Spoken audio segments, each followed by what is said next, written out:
I'm here. Do we have Hello, a I'm here. quorum? Yes, you do have a quorum. Okay, thank you so much. You're welcome. Approval of the minutes of the last meeting that was conducted by Mr. Parker. Do we have any additions or corrections? I move we accept the minutes as presented. Second. It's been moved and seconded by Mr. Floyd that we accept the minutes of the previous meeting. All in favor? Aye. Aye. Opposed? Carried. Same thing with the fiscal actions report. We all have a copy of that. Any additions or corrections? Move to accept. Wait a minute, I Second. have a question. Is that okay? Sure. Would somebody later on explain to me about the part where the sales history report is, where it looks like it's written down in like a stock number or share would be, and I would like a little explanation on that sometime. Kathy, I can, after the meeting, I can bring you up to speed on that stuff. Thanks. Yep. No problem. Thank you, Dave. Okay, any further discussion? All in favor? Aye. Opposed? Carried. Project review report. Joe? Resolution 2020-41, accept the project review actions report. Whereas the commission has received and reviewed the project review actions report prepared by the staff and dated 10/20/2020. And whereas the project review commission recommends acceptance of the project review actions report, now therefore be resolved that the commission directs the project review actions report be incorporated in the minutes of the full commission meeting. So moved.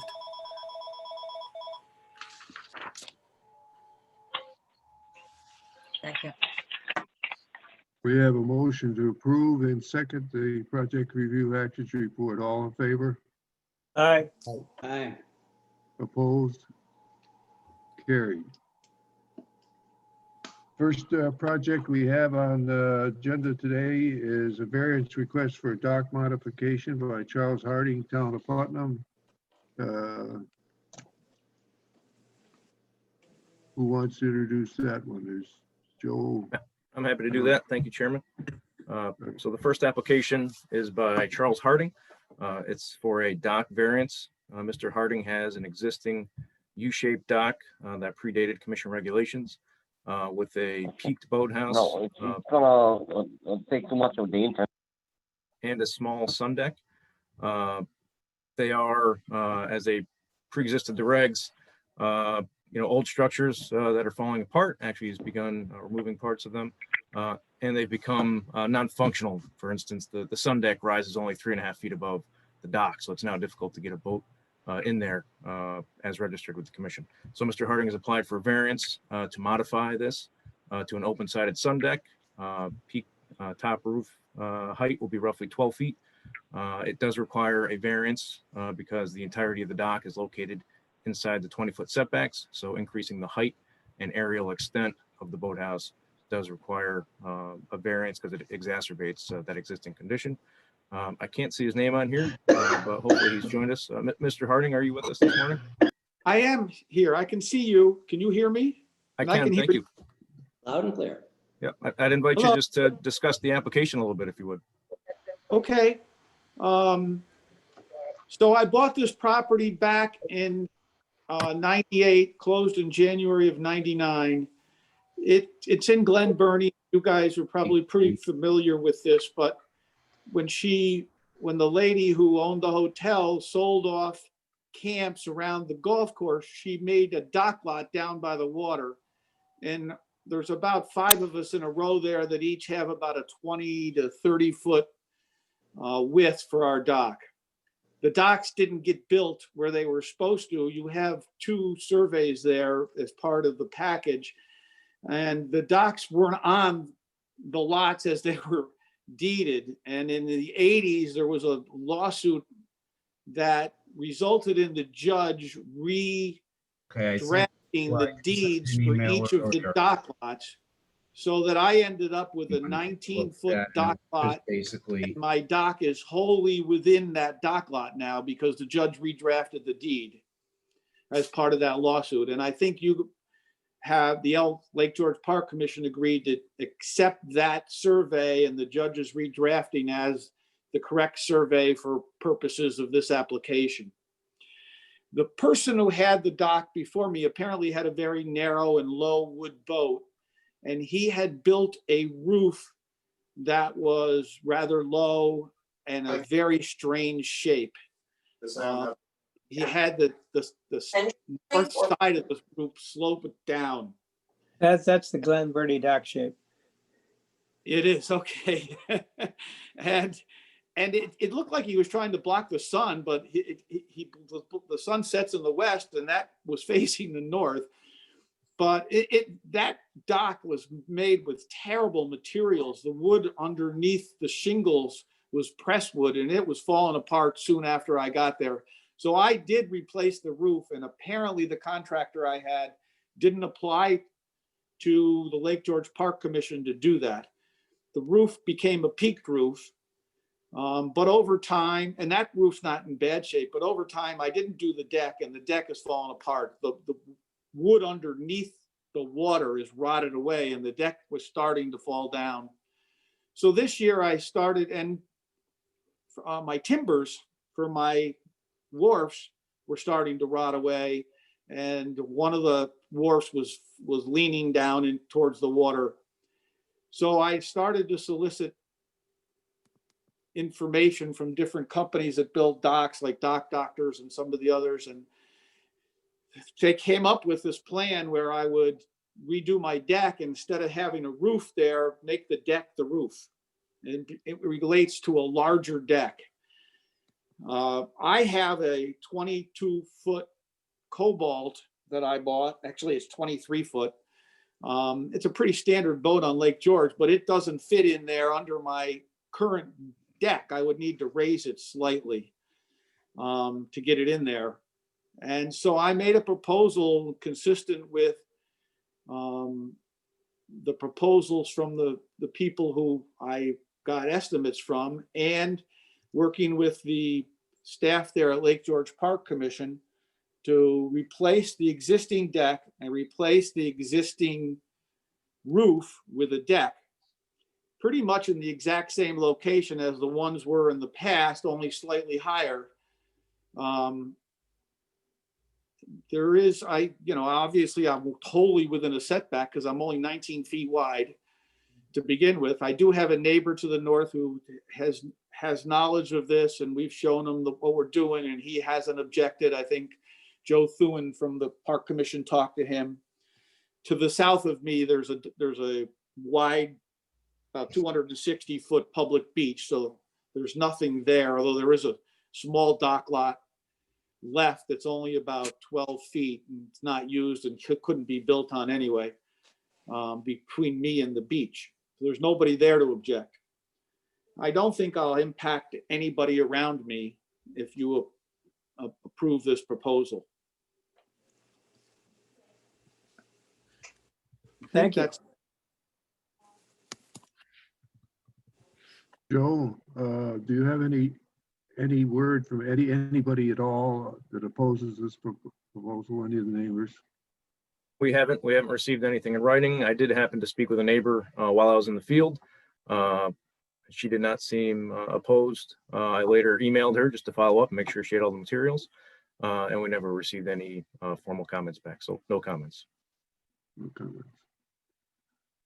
Does anybody else have any questions for the applicant? Does anybody else in the audience want to speak about this? Do any of the commissioners want to make a comment on the application at this time? I think it's fine. Yeah, I think we reviewed it with the staff, and it's the most reasonable approach given the circumstances of the property line and what he's inherited with. So I don't think there's any issues associated with the variance itself. The only thing we have is the old sticker cost. Financial hardship. Does anybody want to address the question of financial hardship? I think it's pretty obvious that in order to get the practical use out of his dock, he's going to have to do this. And that would be a financial hardship in my mind if he couldn't use his dock. I hope that will satisfy council. That okay Joe, with you, Carla? That's I fine, saw Bruce. that. Joe, you want to read Yep. resolution? Yeah, you've all received the resolution, so I sort of stripped it down a little briefer. Resolution 2020-42, application number DWM 20-000050. Applicant is Charles Hardy. Whereas the applicant has applied for a permit to increase the aerial extent and the height of a sun deck within the 20-foot sideline setback and requested a variance from the minimum setback requirements. And whereas the Lake George Park Commission has reviewed the application, supporting documents, comments received, and other information which appears in the record, and made a determination pursuant to the SEQA that the project is a type 2 action, whereas the applicant has met the requirements for granting of the variance. Now therefore be resolved that the Lake George Park Commission hereby approves the request for variance and approves the above application as proposed. So moved. Second. It's been moved and seconded to approve the application as proposed. Is there any further discussion? All in favor? Aye. Opposed? And the application is approved. The Thank you, second, gentlemen. Thanks for the second- staff for their help. I'm going to say goodbye now, okay?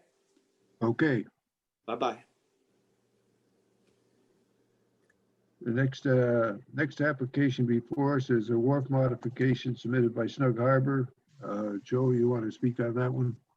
Yes, thank you. So this is actually a marina modification for a modification to the existing fueling operation at Snug Harbor. Mr. Palandrani has proposed to update the fuel lines and dispenser for his fueling operation at Snug Harbor North. And in doing so, began evaluating, possibly different locations, best locations to locate the fuel dispensing equipment, and has proposed to relocate it on his most southern pier from currently where he uses the existing center pier. I can see Mr. Palandrani has joined us here this morning, so I'll invite him to talk a little bit more in depth about the proposal. Morning. Morning.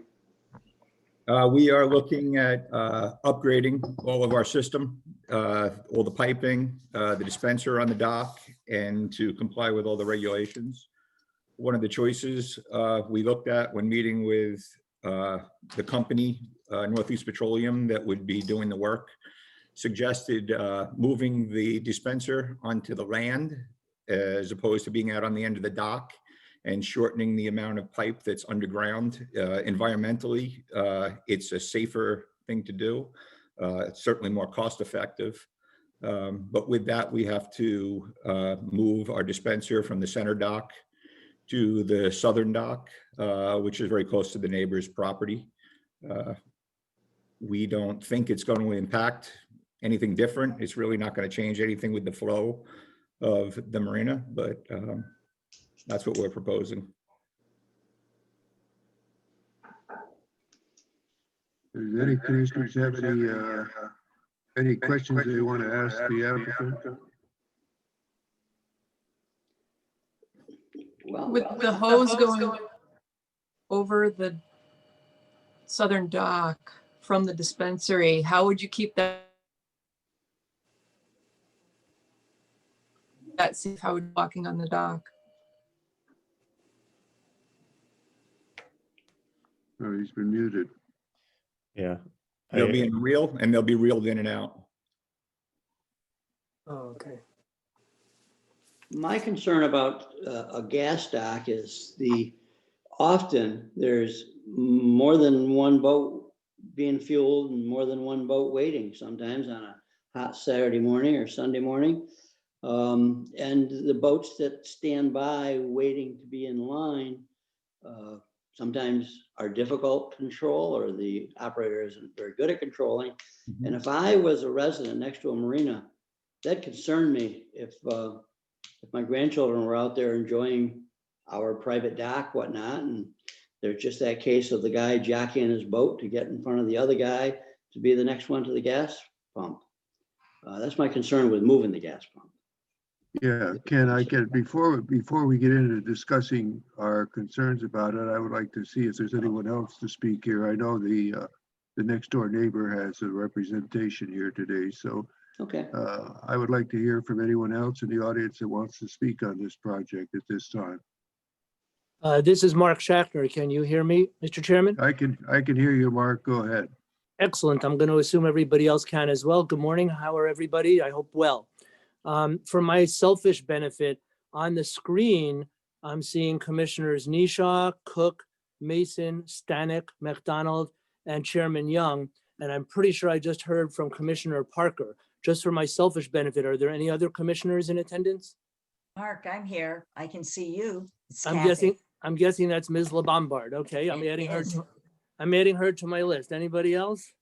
Aaron Burns. Aaron Burns, Oh, excellent. All right, great. And I'm DEC. Yep, got it. All right, thank you very much. I can only see the And Dave however many Floyd. people I'm seeing. Oh, excellent. Sometimes All if right. you move your screen, you can see the rest of us. Yep, all right, we're good. So thank you for the opportunity to address the commission. As you know, I'm Mark Schachtner. I'm here on behalf of immediate neighbors of the Snug Harbor Marina, Mark DiChiara, Joanne McCardle, and Nadja and Vlad Rangwilov. One interesting thing about my representation is that while Mr. DiChiara and Ms. McCardle are immediate neighbors immediately to the south of Snug Harbor Marina, the Rangwilovs are actually directly across the lake, but it's a very narrow portion of the lake, as we all know. And they feel that they will be disastrously or would be disastrously impacted by the proposed fuel dispensing relocation as well, even though they are across the lake.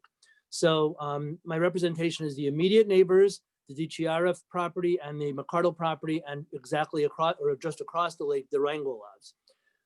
We appreciate the opportunity to address the commission, and we appreciate that by happenstance, you don't have a very lengthy agenda because we have extremely serious concerns and objections to the proposed relocation of the fuel dispenser. It's our position that the commission cannot lawfully approve the application as presented to you. The two legalese type reasons, and I think I heard somebody say that Ms. Bittner, Commission Counsel, is also on board here, which I hope is the case. The two legal grounded reasons would be your regulatory criteria in Part 646, and also the New York State Environmental Quality Review Act, which we think careful SEQRA review, if you get this far, careful SEQRA review will not enable you to issue a SEQRA negative declaration. I'll talk more about that in just a couple of minutes. But right now I'm going to run through, at least for the purposes of putting a skeleton out there, a skeleton of points of objection, and we can add more flesh to any points on the skeleton that any of the commissioners or staff would like. There's a number of very serious problems with the application as proposed. And by the way, we have no problem whatsoever with relocating the fuel dispensing landward. In fact, that probably is an environmentally sound thing to do. We just think it's completely erroneous for the applicant to say, and he used this exact word, he said, we have to move it to the southernmost dock. We take very serious issue with that. The current location of fuel dispensing is approximately in the center of the 500, Joe Thuin knows the actual number, I think it's 509 feet of frontage that the marina property occupies. The current location in approximately the center of that property is the ideal location for dispensing of the fuel and for stacking of the boats that need to get the fuel. It's as unobtrusive to the neighbors as possible. The proposed relocation, to use the hyper-technical legal jargon that you all know I'm so fond of, is in your face. It's in your face to the neighbors, not your faces, but in your face to the neighbors. The noise, the fumes, the odors, the rerouting of commercial boat traffic directly in front of their docks and properties would be dangerous to the neighbors and dangerous to their boating activities, their swimming activities, their wading activities, and as one of the commissioners already mentioned, those of their family members and friends and guests enjoying their properties or trying to enjoy their properties. The newly proposed location encroaches, if it doesn't encroach on the actual property lines, it certainly encroaches on extended property lines, and it would create navigational dangers in what you all know is a very narrow channel. And these navigational dangers would be somewhat to the general public, but also foisted upon the neighbors to the proposed relocation of the fuel dispensing operation. There would be some operational fueling problems, and there would also be some stacking problems. On the operational fueling problems side of it, the relocation could constitute a threat to water supplies, private water supplies. The DiChiara private water line is right nearby. There are other private water lines right nearby as well. And rerouting of commercial boat traffic in immediate proximity to private water supply lines would cause disturbance of silt and the like and particulates to possibly infiltrate those water lines. Clearly, any fuel leakage would be of great danger and great security risk to those private water supplies. And let's face it, there's no such thing as a fuel operation that never leaks a single drop of fuel. It's just not possible. A fuel spill, an actual fuel spill, would obviously be disastrous to Lake George in general, but particularly so on the water lines immediately nearby. As far as stacking problems, the current fuel dispensing operation, and obviously presumably nobody thinks we have any problem with fuel dispensing. We all need fuel on the lake. The current fuel dispensing location is across from a largely wooded area and doesn't really present any direct impacts on immediate neighbors. The proposed location, huge, horrific, disastrous impacts on the DiChiara and McCardle properties, but also on the Rangelovs directly across the lake in this narrow area, narrow and somewhat shallow area. So aside from the dispensing of the fuel itself, the stacking of boats waiting to have the fuel dispensed would also impact water quality. It also might cause erosion of some of the support structures of especially the DiChiara docks and nearby properties like that. That's a possibility as well. I'm sorry, did someone have a question? No. Oh, I thought I heard somebody, sorry. Perhaps the most obvious disastrous impacts would be noises and odors. And as we understand the proposal, the noises and odors would be happening from approximately 8:30 in the morning to 6 p.m., but actually not 6 p.m. because odors don't stop when the operation stops. Noise might stop at 6 p.m., but the odors don't stop at 6 p.m. And the odors and the noise are going to destroy any semblance of privacy that the immediate neighbors would have. We don't believe that the applicant's cost-based justification for the proposal is sincere. I don't want to say not sincere, but it seems disingenuous because we don't have any problem. And in fact, we would support relocation of fuel dispensing landward. We agree that that makes sense. We agree that that's good for the environment. But the real cost factors, however the fuel dispensing is upgraded, and I think the applicant used the word upgrade appropriately in some respects, the real cost factors are going to be the pumps, the sensors, the alarms, the sumps, and the like. The flex pipe that would actually, through which the fuel would actually travel, we priced it out. It costs between $20 and $25 a foot. It's not a big deal. The applicant claims that the vendor he conferred with said you have to move it to the southern dock. That's the thing we find disingenuous. We conferred with a vendor who said it would be perfectly appropriate to do the same exact thing on the land side of the existing dock. So the environmental benefit as far as moving the dispensing to land side, we have no problem with that. We would support that. But it could be done just as easily, if not more easily, at the existing location. Keeping in mind that to the extent that existing fuel lines have to be removed or upgraded, that's going to have to happen whether the proposed location of fuel dispensing in the future is a new location or the same location. You all know that one aspect of your review that sometimes doesn't get a lot of attention is applicants have to certify that they can comply with all other applicable laws, rules, and regulations. We have just gotten into this but based on our real quick first look at research, we think there are probably some state fire code problems with putting the fuel dispensing on the southernmost dock and continuing to berth boats at that dock. It looks to us preliminarily like there are provisions of the state fire code that indicate that docks that are being used for marine fueling can only be used for marine fueling, and that docking of other boats at fuel pump docks is not allowed. Your counsel and or your staff can confirm that, but that's our preliminary research, what our preliminary research is showing. From the safety standpoint, if we understand the application correctly, there's a potential safety issue with the emergency shutoff provision for the gas pump nozzle. If we understand correctly right now, the current pump is a very short distance, the pump, from the pumping activity and the tank. It's only 5 or 10 feet or so.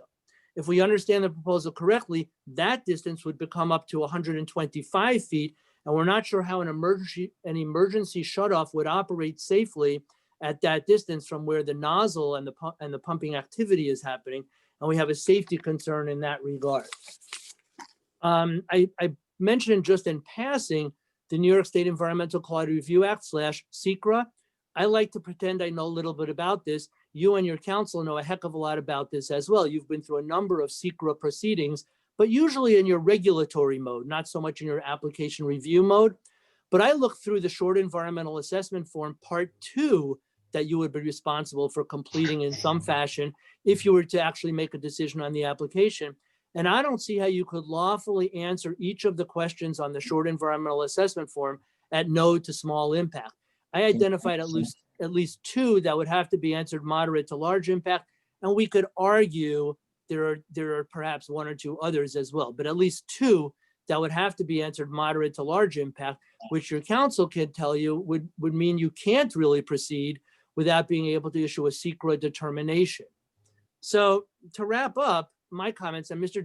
DiChiara may have 1 or 2 things to add from his personal standpoint, since he's obviously there, and it's his face that we're referring to largely when I say in your face. But go back to the regulatory standard, which, as you know, in your regulations governing marina permit application consideration, there's discussion of impact on the resources of the lake, impact on the neighborhood, which is essentially what I'm here representing. And you're not supposed to approve applications if they have negative impact on the resources of the lake and or the neighborhood. We respectfully submit that clearly this application would have such negative impacts, and we don't think you could lawfully and responsibly approve it. And we thank you for the opportunity to make those comments. Thank you, Mark. Does the applicant wish to respond to any of this? Yeah, the only thing I'd like to respond to that is that in no time did I tell anybody or state that we had to do this. Okay, so that's a correction that you can make right there. Okay, nobody said that we had to do this. Northeast Petroleum didn't say we had to do this, and we didn't say we had to do this. We suggested doing this.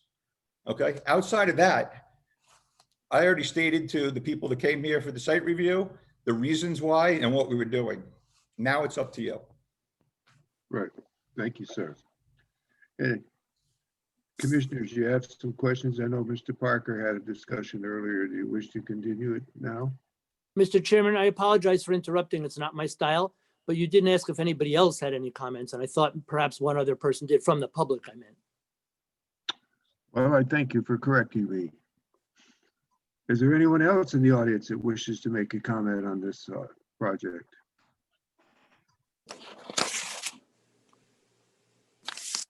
Well, yes. Hello.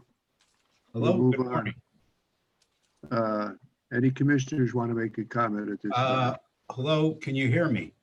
Bruce, we've got Mark DiChiara. Yes. Okay. I couldn't hear him. Go ahead. Oh. He didn't show up on my screen. All right. Good morning, and thank you for the opportunity to address my concerns.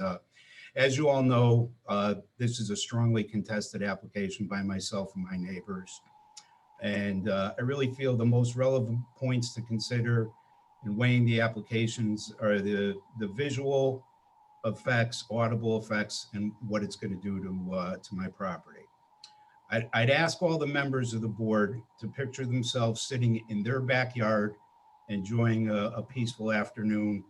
And then I'd ask you all to picture yourself sitting in your backyard with a Stewart's gas pump 30 feet away from you. That's going to be the reality of my situation with this operation so close to me. It's going to have a horrific impact on my views, but that's just the tip of the iceberg. In addition to the visual impact, I'm going to be forced to listen to noise from boat rentals coming back, seasonal rentals coming in for gas, instructions being yelled by the marina staff as to where to pull in, how to pull in. It's just going to be a nightmare. And then, you know, the staff is going to be in a hurry. 6 o'clock is going to come. They're going to be in a hurry to get these boats off these rental boats, especially off that gas dock back to where they have to go for the night. Let's face it, quitting time comes, everybody wants to go home. So, you know, it's going to just create havoc there for me.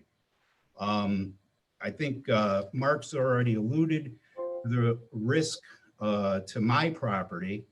And I really have to question some of the comments that were made by staff, specifically Lieutenant Johns, referring to this as a safer area for the public. I don't think there's been any consideration given to the fact that people are not going to pull straight into this dock, okay? They're going to come up the channel and they're going to angle into the dock. You know, just as people walk, not on a sidewalk, but take the shortest distance to their location. And that's going to be right in front of my property. And this is where my grandkids swim. This is where my family enjoys, you know, our waterfront. And now I'm not going to be able to be safe. I'm going to have to watch. I'm going to have to tell the kids, no, don't go out and jump off the end of that dock, kids. It's not safe there anymore. There's going to be boats there. So, I mean, it's just, you know, to me, it's very irresponsible. The applicant himself has stated 29 boats is an estimate a day. Your staff review, Joe Thuen has estimated up to 50 boats a day, as opposed to 1 or 2 seasonal boats that leave currently. I mean, we have, you know, a pretty nice relationship with those folks that are seasonal boats there. We wave, say good morning. Now I'm going to have this parade of boats coming and going from that dock. It's just, I can't imagine the impact that's going to have on my backyard. You know, the marina has over 500 feet of lakefront. I have 76. There's certainly a more appropriate center location, landside, if that pleases environmental regulators. But putting this in front of me is not, you know, it's just going to destroy my my use. There's no other way around that. And you know, as I'm reading the language of the charge of the commission, Article 43, the powers bestowed upon this agency are to the preservation, health, and welfare of the public residing, sojourning, and visiting. How can a positive vote on this application meet those standards? Furthermore, when you look at the language about you regulating marinas, it specifically talks about fuel handling and potential impacts of intensive uses on nearby residential neighborhoods. How is this not all going to be the biggest problem that I'm going to face with my property, and not for a year, not for 2 years, but forever? So I would just respectfully request that this application is denied. Thank you, Mark. Are there anyone else in the audience that wishes to add a comment? Joe Thune, I have a question for you.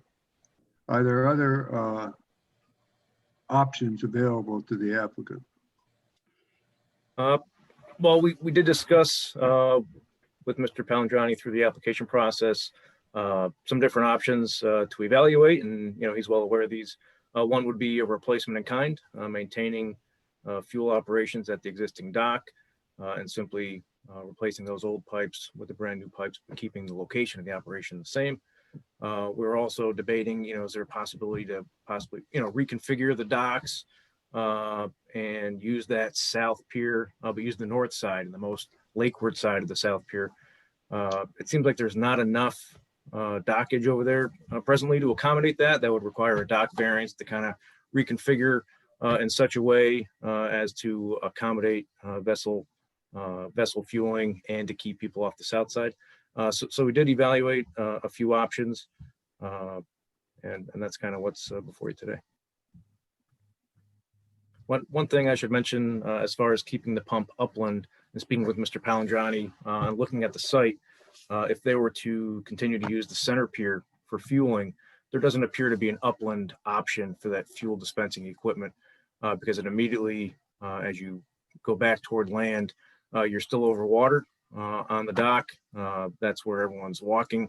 And as soon as you go upland on terra firma, you're right in the parking lot next to the launch ramp and the entrance to the garage. So there are some options, but they appear relatively limited. Thank you. I have a question. Can I ask a question, Bruce? Sure, Kathy, go ahead. When we were there last week, well, first of all, I think it's wonderful that Mr. Palandrani wants to upgrade his system before any kind of environmental hazard occurs. I mean, he hasn't been mandated to do that. I totally hear Attorney Schachner's and Mr. DiChiara's concerns. They're totally valid. And I myself had a problem when I went through the SECRA. But I did speak with when we were there, I spoke with Mr. Palandrani, and when I asked him if we could keep the fueling in where it is now and somehow bring the new piping over, of course they would have to use an awful lot of piping, and he said it would be to the tune of $60 to $100 a foot. Well, please correct me, Mr. Schachner, but I thought you said something you mentioned a price on footage of pipe that was a lot less than that when you were speaking a while ago. So I'm thinking if Mr. Schachner knows something that we don't, that it would be a lot less expensive than what I was told at $60 to $100 a foot. So that's my question. If that is a valid amount to, because the price would be prohibitive. Mark, can you hear me? I can. Can you hear me? Yeah, would you just quote again to us what you had as a suggestion for the price of the piping? Just Yes. for- Yes, Ms. LaBombard is correct. And the amount I said was $20 to $25 per foot. I don't pretend to be a vendor myself, but we spoke with a different vendor, and that's the price we were given. Before I get out of here. Well, thank you, Mr. Pagliari. Well, that's a lot less than $60 to $100 a foot, because at that price, the cost would be really almost prohibitive. But the fact that Mr. Palandrani wants to upgrade this accident that could happen, to me, we need to somehow work this out. I think the point, any other commissioners have any comments they want to make at this point? Go ahead, Bill. I too, I was at the site visit the other day, and I met Mr. Palandrani. I hope I said your name right. I was very impressed. His concerns seemed like, in many cases, he was talking about the right issues, and I was very impressed with it. He's talking about safety, and he's talking about the environmental concerns, and I like that. However, I agree with Kathy on this. The site visit kind of showed that the concerns expressed by the neighbors are very valid, and that moving this there would have a significant impact. I also was concerned about the safety, and I don't know about this, whether this is all part of it or not, but the description of running the hoses out the dock to all the way out that long, like 100-foot long dock, to then in keeping them there, it seemed like a trip hazard to me. I have seen that before, and I've always thought that seems less safe than the current configuration where the pipe runs under the dock and comes up at the dispenser at the end. But I'm not an engineer on this kind of thing. I don't know what the best way is, but that was a concern of mine. So on both of those, I thought that the better option, and Mr. Palandrani had said that he was, if this was turned down, he would keep it at the same location and replace the pipes and so on out through that center dock. I think that's the best concern. So I would not probably be in favor of it unless there's something else coming forward that I see. Joe? Yeah, Bruce, once again, there were several of us that visited the site. Joe Tholen came up with some analysis on extending the south dock, the pier there, making it an L shape. And we went through quite a few different options. All of them seemed, as both Bill and Kathy have indicated, that it still infringes on the property to the south. And so I think the best solution is to continue to have the pumps in the center, and with the environmental upgrades, with the pumps being all upgraded. So that's some of the discussion that we had. Can I pop in here for a second, Bruce? Go ahead, Dean. If I understand you right, Bobby, you're doing this not because you have to, but because some of the, it's been suggested that might be a better place for the pump over there. That's correct. Is that true? That's correct. Okay, so you'd be okay if we said, update what you have, and the only seems to me in that case, the only situation that we need to talk about is, what's on the upland part of that dock that you are using now, the way it is, and where the pipes go once they get on land. Is that correct? That's correct. Okay.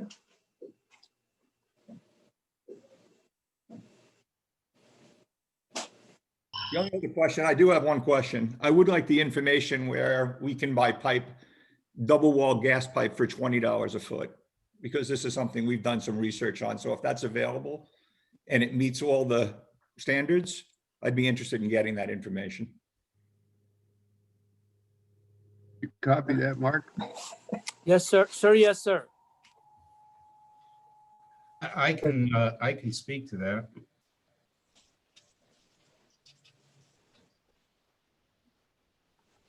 Mark, are you handling that, or do you want me to answer? I was merely responding to Chairman Young's question and say, yes, we've noted that Mr. DiChiara, who is speaking up now and will speak further if you wish him to, is who consulted with the vendor. So I was merely taking note of the comment as the chairman requested, and then I was going to confer with Mr. DiChiara about, if we could confirm the information and wanted to share it with the applicant. I certainly wouldn't object to that. But if Mr. DiChiara wants to speak and the commission wants to hear from him, he's the person who actually spoke with a different vendor. Sure.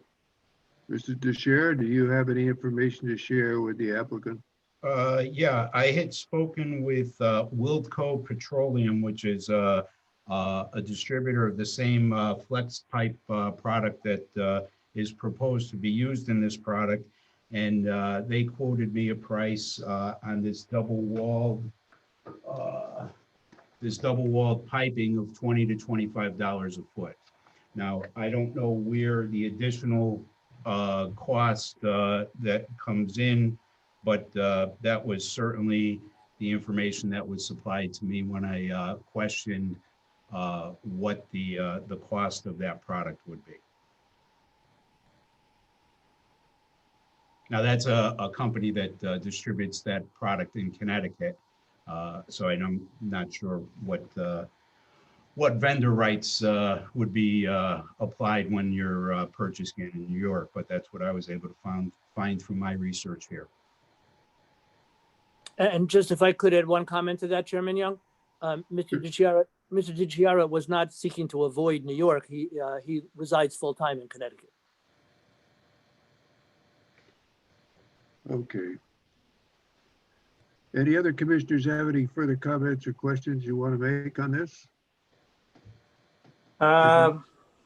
Bruce, I think, given the fact that Mr. Palandrani is not forced to be at the South Dock by some other thing, and he seems pretty happy with the ability to update what he has, that that's really where we ought to go with this. Well, I have a couple comments I'd like to make. One, I've always felt that a person should be able to do whatever they want to do with their property, providing it doesn't affect somebody else's property. So we're not here to put Mr. Palandrani out of business. We have to make an accommodation to keep him in business. Also, it's pretty obvious that this proposal as it's made greatly affects the neighbor's project, Mr. DeShere's property. So I would not myself be in favor of a proposal that would make such a drastic effect upon the neighbors. And I would be more than willing to entertain any other option, such as the center, continuing to use the center. I think that if there is another option, and I think there have been some, that it could be worked out between staff and Mr. Palandrani. I don't see myself anyway approving this project the way it's presented today. Does anybody else want to take a declarative statement on this? I guess my only question is, what we did talk about an option in the field of moving the gas dock to the end, and Joe had mentioned that, but I don't think that's on the table today, right? Like moving it to the end of that southern dock or the inside of that southern dock? The only thing that's on the table today is to whether or not we would approve the option that was already presented to move it to out to the neighbor's dock, and that's the only thing that's on the table. Anything further, any other option would have to be discussed at a future meeting. Okay. And it would behoove the applicant to have a discussion with staff prior to that. But the only option on the table is the resolution that's presented. And it's either you're in favor of it or you're not in favor of it. It's just as we say, environmentally, it makes sense to have less piping over the water. But either way, they're going to have to meet the petroleum bulk storage regulations, whether it's over the water or not. So They're doing that already, I think. I mean, they've been pumping gas there for quite a long time, so I think that bulk storage thing must already be worked out. Any other commissioners want to go on record on a statement or anything on this? No, I just think that, Mr. Bobby and Joe, you guys had to sit down and, decide where you're headed here and come up with a plan that we can look at that has nothing to do with disturbing our neighbors.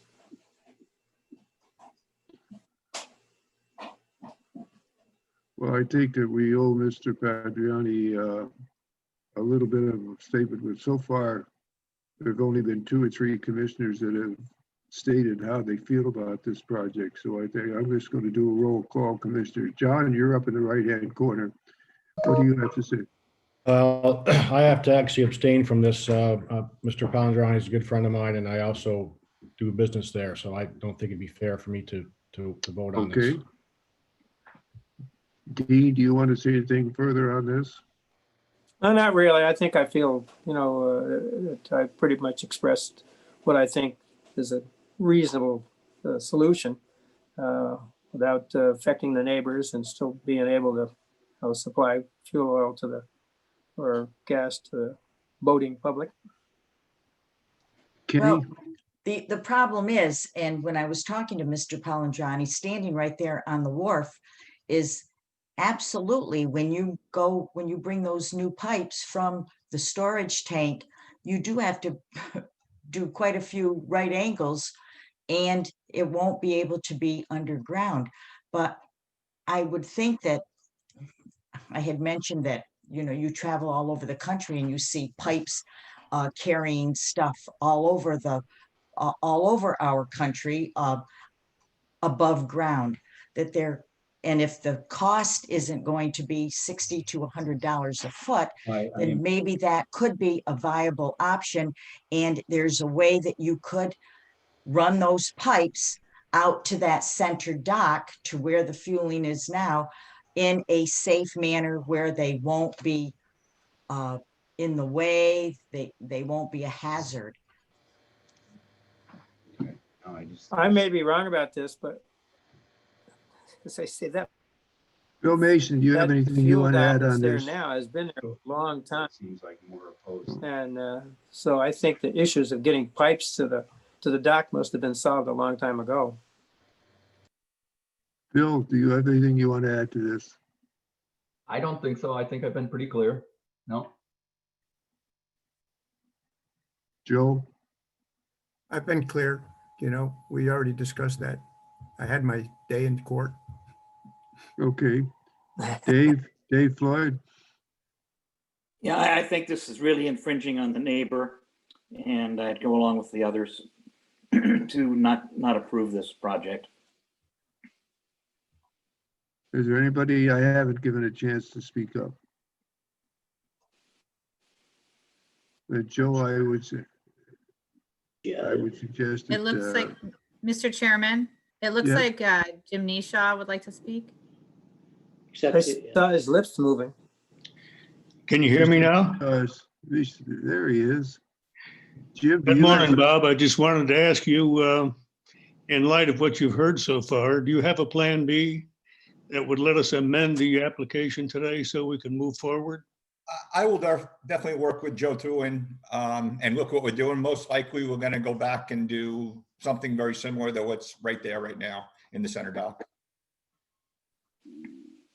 Yeah, I would think, I'll tell you what, I had rather see this application tabled and see the applicant work with Joe Thuan on another possible approach to it rather than just shoot him down and make him start all over again. So I make a motion that we table this application until the applicant has a chance to meet with staff and look at other options or propose another option. I second that. Second. That table it's been seconded to table this application with the aforementioned reasons. All in favor? Aye. Opposed? One abstention. One abstention, John McDonald. So, Mr. Padriotti, do you you're going to meet with Joe and go over any other options? Yes. Sounds good. Mr. Sharkner, as attorney for the only person who has really objected to this, are you satisfied with? Not that that will change anything, but I'm giving you a chance to make a statement if you wish. Appreciate the opportunity, appreciate the acknowledgement that it won't change anything. And the short answer is yes, we would like to thank the commission for your consideration of all of our comments. Just as a note, I'm here not only on behalf of Mr. DiChiara, who you referred to as the neighbor impacted, but also the McCardle and the Rangulovs as well. So it's more than just Mr. DiChiara. And only because I try to be as precise as I possibly can. When the applicant was making a statement, he actually used the word, so I have to move to the southern dock. I understand now, perhaps he didn't mean literally have to, but I wrote it down when he said it, and that's why I said what I said. But I appreciate the applicant clarifying that, and I appreciate the commission's attention to our concerns, and I appreciate the commission's responsiveness in general. Thank you. Thank you. And I want to say the commission appreciates the applicant's willingness to come up with some kind of a solution that not only improves the operation, but makes it more environmentally friendly. That's a very, and I realize that you're not forced to do this right now, that you're really trying to do this to improve your operation. I appreciate that. Any further comments? In that case,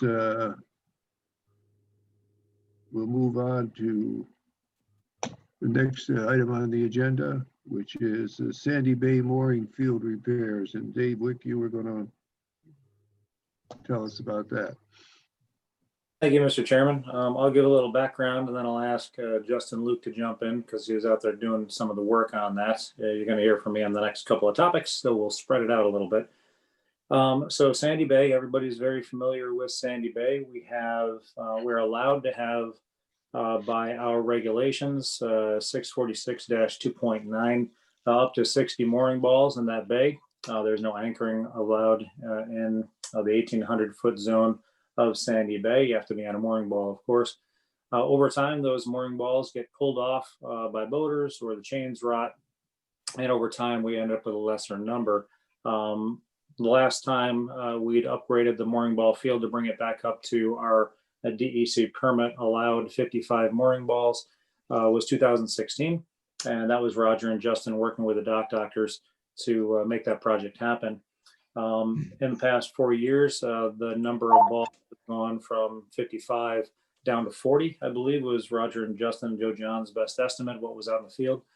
And so you may recall at our last meeting, you guys authorized up to $30,000 to bring the mooring ball field back up to place and for us to work with dock doctors to make that happen. Happy to report that that work is done thanks to the dock doctors, Justin and 2 of our Marine Patrol officers spent some time looking for some of the blocks on the bottom of the lake. And we brought it in well under 30. We asked for 30,000 in case it was going to go into a third day instead of the 2 days that we had anticipated. They did get the work done in the 2 days, and the work total came in at about $20,000. So we're happy with that. So I'd like maybe Justin to highlight some of the work that was done out there, and maybe you can ask any questions. So thank you.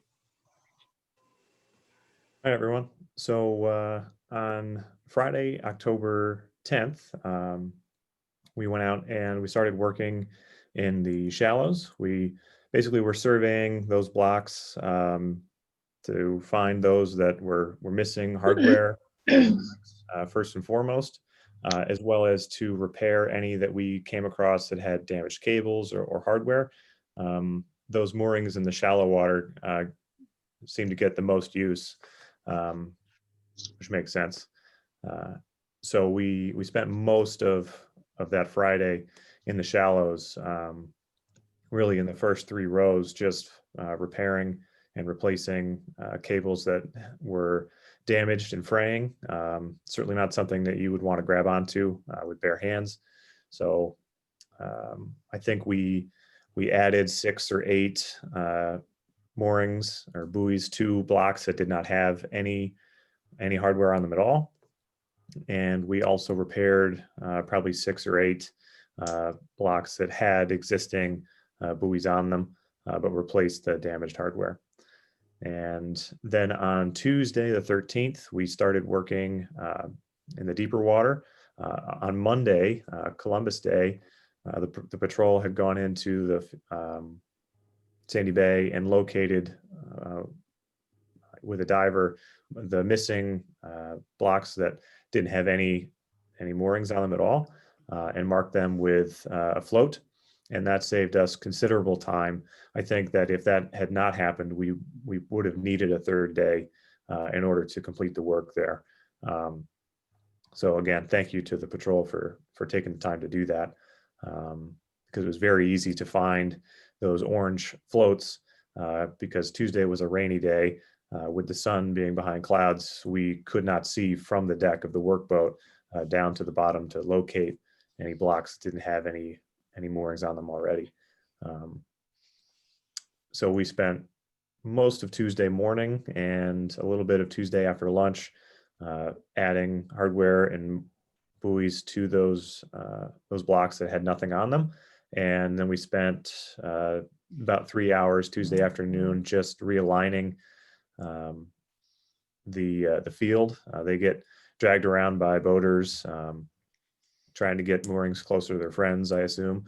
And ice maybe moves things around sometimes. So we went up and down the lines there and tried to realign things so that it was more neat and organized. And occasionally when we would pull up a block to realign it, we'd find damaged hardware and that sort of thing. So we would repair it since we had our hands on it already. So by the end of the day on Tuesday, we had completed all the work, and I believe all the blocks in the bay have buoys on them. So we're ready to go for the spring. Currently, there are no mooring balls on any of the blocks. Justin Bacon of the DEC came out in the week prior to our work and pulled the mooring balls and put the winter spars on. And he supplied us with additional spars. So as we added hardware to the blocks with nothing on them, we could put spars on them. We've ordered mooring balls, and those will be placed on the cables come spring. Are there any questions I can answer? I just want to continue the conversation on the second part of it, which is working to minimize the amount of people that either knowingly or unknowingly are anchoring in Sandy Bay. So Bill Mason has been our champion of working with folks in Sandy Bay because he receives many of the complaints. If they don't come to me, they go to Bill or Joe Johns. And so one of the challenges that we've had, as everybody knows, is how do people know that this is an area that you can't anchor? Many people that come from out of town, and it's very difficult for them to understand that if you're in that bay, you can't just throw an anchor, which causes ongoing consternation for the neighbors in the community, and certainly for our patrol, who receives no shortage of calls from folks saying there's somebody anchored out here, you need to kick them out. So Bill has offered to step up and meet with staff and 3 local residents, Kim Gary, Rosemary Pusateri, and Trisha Freer. We're going to have a Zoom call this Thursday. I believe it's at 1 o'clock. Aaron Burns from DEC, me, Joe Johns, and Roger. And just to kind of talk through how to make a better signage out there on either the existing mooring balls or some additional buoys as you enter the bay. Roger's been looking into various options. There is no easy answer to it. So we figured we'd kick it around to a larger group of folks for some other perspective. And it's an iterative process. We got better with the 2016 effort. We think we can do better with some additional work out there as well. So with that, Bill, do you have any thoughts to add to that? Yeah, I'd just like to say, first of all, Justin and Roger and Dave, thank you very much for working so hard on this. I know in many ways, this is one of our one of the frustrating things that we do, because as hard as you work on it, the progress you make seems sometimes minimal, because part of it is that people pull into the bay and they're very unknowledgeable about all of the issues that probably every single person at the Zoom meeting understands so well, and you wonder how they could be so clueless as to these issues, but they are. So the message that we're trying to get across by putting something on top of each of the buoys, and that the information when you enter the bay, it's got to be succinct, because there isn't that much space, but it's difficult to deliver the message that we want. So that's what we're going to meet on Thursday. I'm very happy we got this group together, that hopefully we can help each other and come up with a good message. But I thank you to the 3 local citizens who are helping out, but also, again, Justin and Roger and Dave, thanks for the stepping up and trying so hard on this. And I think we will make progress. So I think, as we look back, we have made progress and we'll continue to do so. And the last thing I would say on Sandy Bay is I think we decided as a commission that instead of the traditional, let's wait 4 to 5 years for the number of balls to get so low that it gets calamitous, we will be working with a dock provider, either the dock doctors or other, on an annual basis. If we lose a few balls here and there, we have to fix those things, we'll go out on an annual basis. That will keep the number on costs down and keep the number of balls where they need to be. That's it. Thank you, Mr. Chairman. Okay, thank you, Dave. Justin. How about the Lake George Village milfoil mat removal, Dave?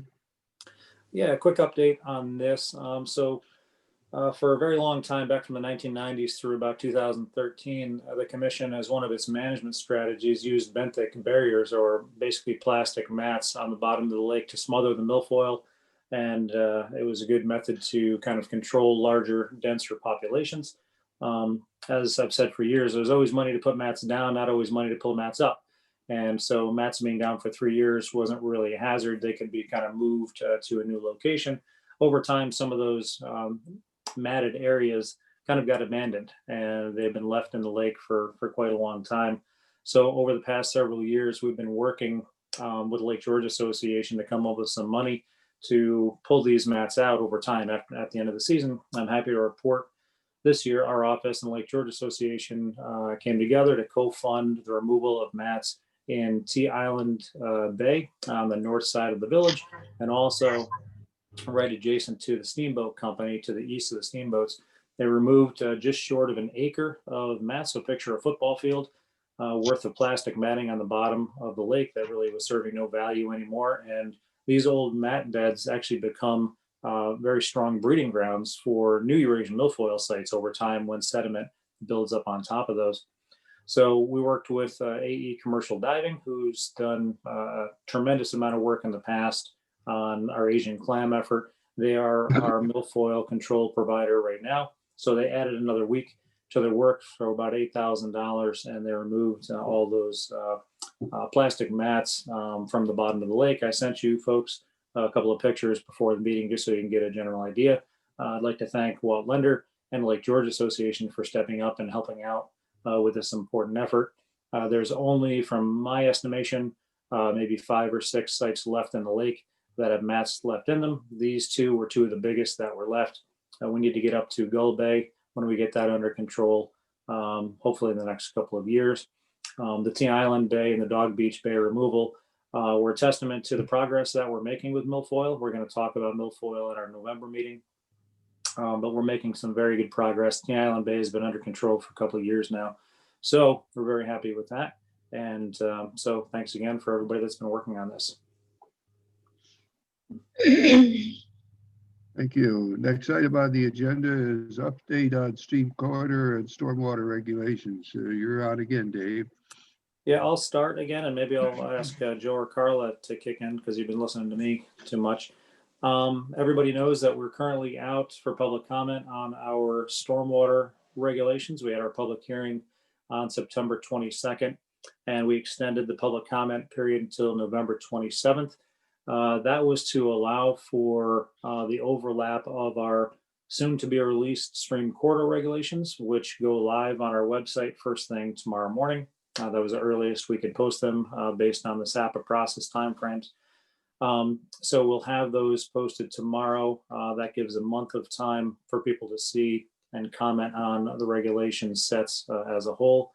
The stream corridor regulation process, in terms of its public availability, opens tomorrow morning, and it closes on January 18th, which is more than 2 months. And we have a tentative public hearing scheduled at the Fort William Henry for January 12th, which is a Tuesday at 4 p.m. So that's kind of the quick summary of where we are. I invite Carla and Joe to offer any additional thoughts on it. No, Dave, that was absolutely everything I was going to say. So you stole my thunder. And we are receiving comments. And as everyone knows, once all the comments are in with respect to stormwater, we will be compiling and presenting any responses to the comments. There will be written responses to the comments. Same thing with stream corridor. Stormwater is about a month ahead of stream corridor at this point. But we are working closely with municipalities and with DEC and with the executive chamber and the APA on stormwater just to make sure that everyone is aware of what's going on, and we're just going to move forward with that. So thank you everyone for your comments. We are in the process of responding to them.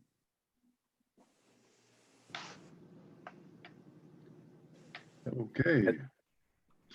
Law enforcement, Kenny Parker. Yes, Mr. Chairman, the Law Enforcement Committee met this morning at 9:30 a.m. and Lieutenant Johns reviewed the common items such as engine failure that we have had. We're dealing with the Parks Department on that repair replacement. Our winter maintenance is ongoing. He announced that the regular patrol will be out there until October 31st, and one boat will be kept at Green Island for emergencies from then until ice in. And we're putting together this year's statistics for reporting purposes. We then went into executive session to discuss a couple particular issues. Resolution 2020-44, whereas the Law Enforcement Committee met via teleconference October 27, 2020, to review matters pertaining to the Lake George Park Commission's Marine Patrol and the Commission's law enforcement program. And whereas active law enforcement cases and their status were reviewed in executive session, and whereas the Law Enforcement Committee has reported on the results of that committee meeting at this full commission meeting, and whereas the Law Enforcement Committee recommends acceptance of this month's law enforcement report.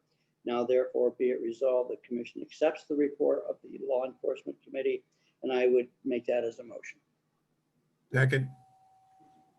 Moved and seconded to approve the Law Enforcement Committee's report. All in favor? Aye. Aye. Opposed? Carried. Time for public comments. And Justin, you have to let people in as they. Sure. Public comments. Yep. Bruce, Carol Collins has got her hand up. I believe she wants to make a comment. So Carol, you can unmute yourself and feel free to speak. Morning, everybody. Just a question on the public comment review process.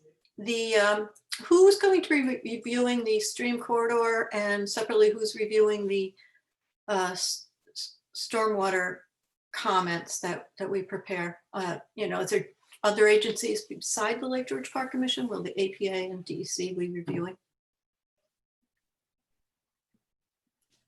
I'll take that. Okay. From my knowledge, and Carla can jump in. Our current process is that we would be replying to those comments and questions internally at the Park Commission between myself, Joe Thune, and Carla. I do not think, and this is a Carla question, that our comments and responses need to be in any way reviewed or approved by outside agencies, but Carla? No, that's true. With stormwater, we worked with DEC and APA in drafting the regulations at the outset per the statute, and we've done that, and that's how they got released. With stream corridor, we've consulted with DEC and APA, but again, that's all prior to them being released. They will be involved in reviewing and looking at our comments after they're done, but they're not responsible for reviewing the comments themselves. That's solely on the Park Commission, as these are Park Commission regulations. Okay. Mr. Chairman, Bill.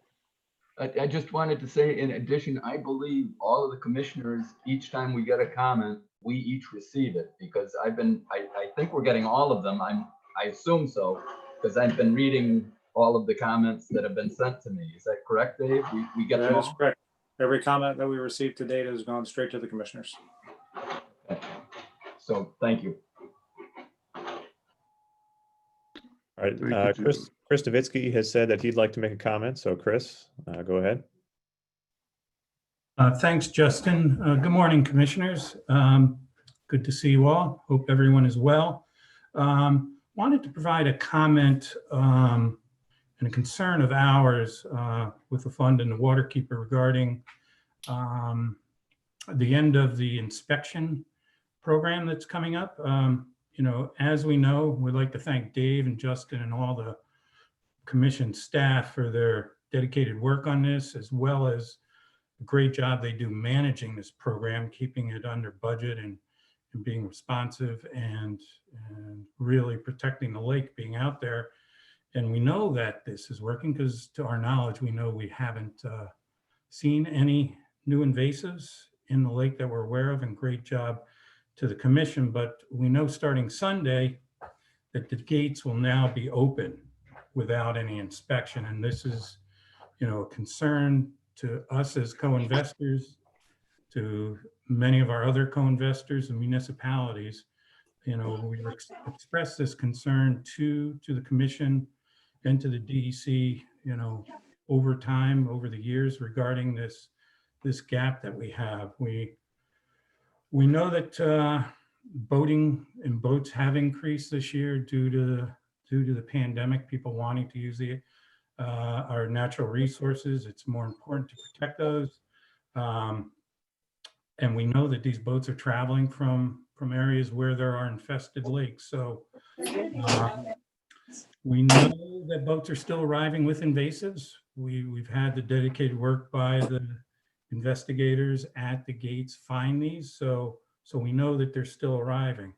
And we do know from studies that invasives are still able to reproduce well into late fall. So I think we really want to encourage, we look forward to meeting with the commission and see how we can implement a program that we can possibly install a couple of inspectors at a couple of launches. We know that Mossy Point, we know that Million Dollar Beach are the big ones. They would be at the north and south end of the lake. And it would do a lot to protect the lake, because we know the boating season is extending as the season stays warm. So look forward to talking more about this. Thank you. Mr. Chairman, if I could, since we have Chris on the line, ask Justin to highlight what we have been doing for the last few years at Million Dollar Beach. And then I can highlight a few notes that Justin put together some data to look at this very point, because Rosemary had sent an email to the mayor. The mayor forwarded it on to me, which I took some time to respond to. So maybe we'll start with Justin just to note the postseason activities that have occurred in the past. Sure. So typically, since I believe 2015, when we first opened the Million Dollar Beach inspection station, we have continued to staff the beach site until freezing weather really kind of forces us out. Our closure date has varied in November at that site, again, just simply due to weather. But this year, we've got freezing temperatures and snow forecast for the end of this week already. So normally we would stay open until we get extended periods of freezing temperatures, and the boater activity is minimal. So I think we've only made it past Thanksgiving once or twice previously. So this year we're planning to end the season at the end of the regulated season, which is October 31st. So that would be the last day of boat inspection this year.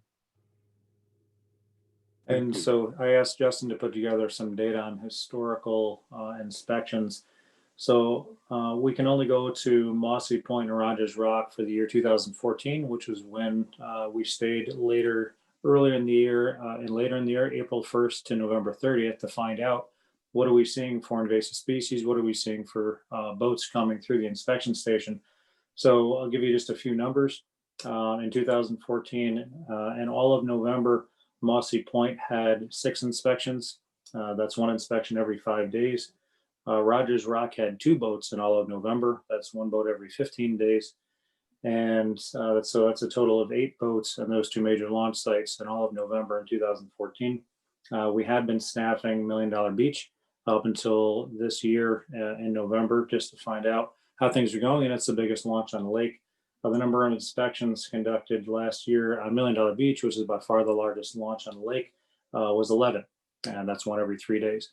So in terms of the risk, because we know that the plants die back in Siness at this time of year, the fact that there's very few invasive species that are spawning or transporting this time of year, the commission made the determination jointly that the program is based on risk. It always has been.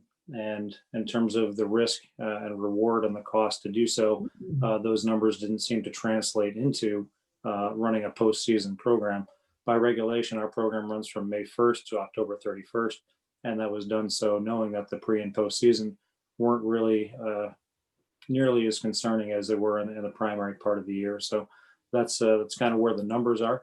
I think it's up to the chairman to engage in any further discussion on this, but those are kind of the facts and the data so far. Any other public comments, Justin? Yep, looks like Rosemary's got her hand up. So Rosemary, go ahead and unmute yourself. Unmuted. First of all, thank you to the staff for the improvements, all of you who were involved, already done in Sandy Bay for the mooring buoys. And they're very much appreciated by the Lake Stewardship Group of Cloverdale. I thank you. And I would be remiss if I didn't back up what Chris Novitsky said. I fervently hope that you all are right and Chris and I are wrong, but I fear what might happen. It only takes one boat. I became very, very alarmed this spring during the pandemic, seeing the incredible number of boats launched from $1 Million Beach. It was just amazing. People were getting their mental health by boat. I urge you to rethink, but there's nothing else I can do. Again, thank you for improving the mooring buoys. It will make a great difference for next season. Thank you. Anyone else, Justin? All right, if there's anybody else who wishes to make a comment, feel free to unmute yourself and speak freely. I would just like to echo Rosemary's and Chris's comments. You're right, Rosemary. It only takes one boat. I know that those numbers of boats that are being launched in November are very small. I pray that those people that own those boats have been educated enough since we've started this program. But I'll tell you, the proximity of the Hudson River and Lake Champlain in South Bay, and then just going over the mountain to Hewlett's or wherever they're going, or up to Mossy Point, or coming from the Hudson down into the lower Lake George Village, it does scare me too. And I was at the lake, of course, it was a nice day last Thursday, and I saw 8 boats out there. I got it. Thank you for your concerns. Bill, Justin? go ahead. Oh, I do. I guess I really have to weigh in on this. Scientifically, not everything is senescing in October and November. There are algal species that often begin to thrive in some of these colder temperatures. So, it's just some of the macrophytes may not be as of concern, although they can certainly overwinter.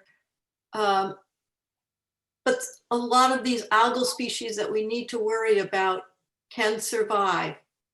So bringing them in at this time is not a good idea. So, and especially in the springtime, we had to work pretty hard to try to get you guys to extend it 10 more days. And I mean, move it up 10 more days. And we really need to take care of these shoulder seasons better. I agree, Carol. Bill Mason, do you have something you want to say? Just speaking maybe a little bit on the history of how this all came about and how we got where we are today. It seemed to me that there were a couple of issues, like the open ramps that weren't chained when they weren't attended, and these shoulder seasons that we talked about in the beginning, and we had to come up with a decision, and we came up with a decision, and I support I'm so happy where we are right now compared with where we were 10 years ago.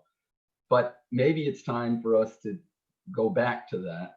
Dave suggested that it would take the chairman to get it started or something, but maybe it's time for us to think about looking at this once again, and maybe we'd make a different decision today and change it a little bit. Use the science, of course, Carol. That was right on point. That have the science guide us if maybe we need to change it. I'm not sure, but I welcome the opportunity to start investigating again. Thank you. Any further comments, Justin, that you know of? Yep, Dean, go ahead. You're muted. Hold on, Dean.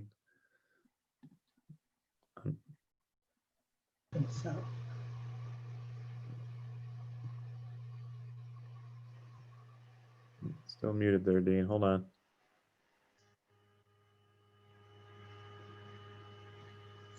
Well, I can't wait much longer for public comments.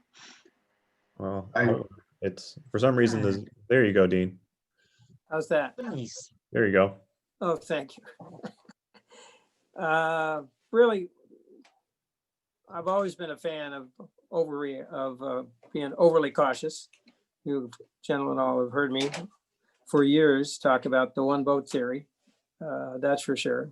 It would seem, since we do have a very low boat count in the late fall and the early spring, and that most of these boats are coming in either at Lake George Village or Mossy Point, that the other access points ought to be chained and locked at that time of year. I would say if we can, and one person at Mossy Point, one person at $1 Million Beach would all you really need to police that thing in the off season. You don't need 3 or 4 people down there doing things like we have during the hot season.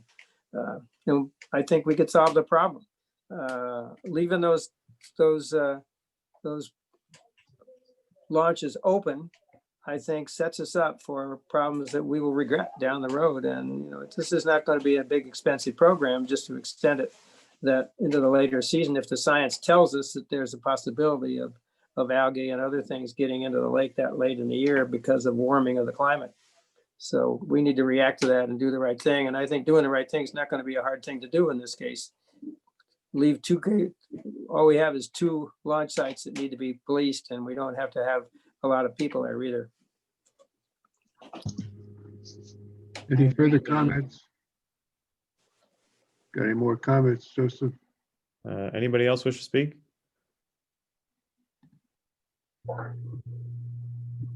Hewlett's Landing is chained and locked right now.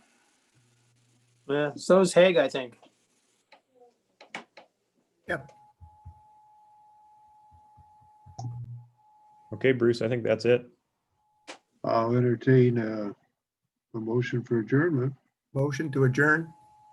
Second. Joe, seconded by Bill Mason. All in favor of adjournment? Nice work, Bill. Aye. Opposed? We're adjourned. Thank you, gentlemen, ladies. Thank you. Thank you. Take care, Mr. everyone. Young, Chairman Young. Thank you, you. sir. Bye, all. Yeah. Good job, Justin. Thanks, Joe. Yeah,